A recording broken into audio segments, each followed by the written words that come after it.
ये ठीक है, ये भी ठीक है, ये इसे हटा दो। और ये क्या है?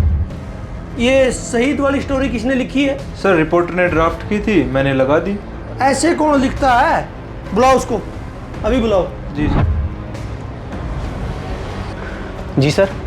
हाँ भाई, ये क्या हेडलाइन बना रखी है? बेटे की खबर सुनकर शहीद की माँ हुई बेहोश, पत्नी हुई बेसुध, पापा पापा बोलता हुआ शमशान तक गया बेटा।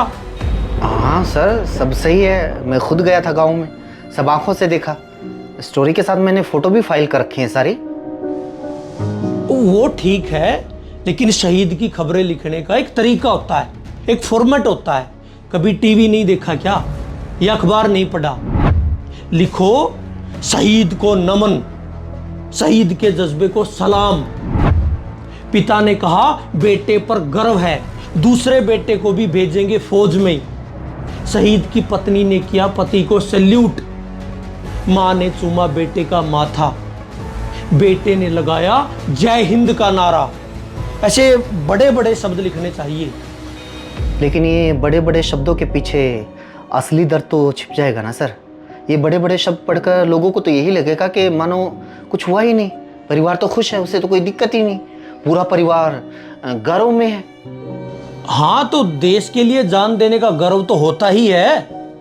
लेकिन दर्द भी होता है सर, और वो बहुत ज़्यादा होता है। कभी सोचा है जिसका 19, 20, 25 साल का बेटा मर जाता है, उस माँ पर क्या बीतती है?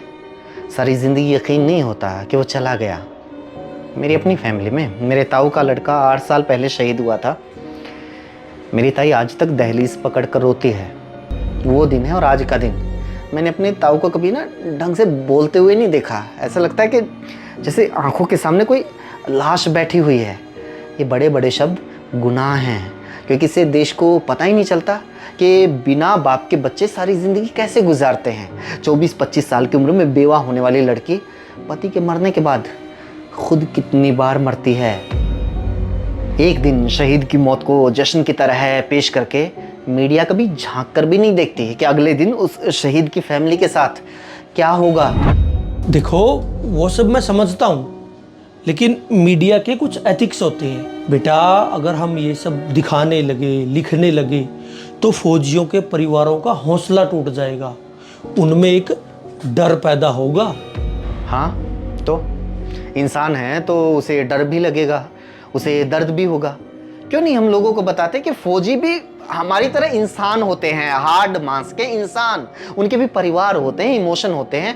वो मरने के लिए पैदा नहीं हुए, वो भी हमारी तरह जिंदा रहना चाहते हैं। उनके परिवारों के साथ भी हमारी तरह हजारों दिक्कतें हैं। किसी को पैसे की दिक्कत है, किसी को कोई बीमारी है, किसी का जमीन का झगड़ा चल रहा है, किसी को कवारी बहन की चिंता है, किसी को बेरोजगार भाई की चिंता है, तो कोई बाप का कर्ज उतारना चाहता है। ये फौजियों को एवेंजर्स और उनकी फैमिली को हम आदिकाल के महाराजाओं की तरह क्यों पेश करते हैं, जिनकी छाती हमेशा गर्व से फूली रहती है? क्यों नहीं हम लोगों को दिखाते कि जवान बेटे की लाश को कंधा देने वाले बाप के कंधे टूट जाते हैं। अगर हम ये सब दिखाने भी लगे तो उससे क्या हो जाएगा? उससे लोगों को पता चलेगा कि बॉर्डर पर मरने वाला कोई एक इंसान था, कोई नंबर नहीं। क्योंकि अदम्य साहस के जुमले सुनकर लोग फौजियों को सिर्फ एक नंबर की तरह देखने लगे हैं। रोज एक एक करके 40 दिन में अगर 40 जवान शहीद हो जाएं तो इस देश को कोई फर्क नहीं पड़ता, क्योंकि एक तो छोटा सा नंबर है।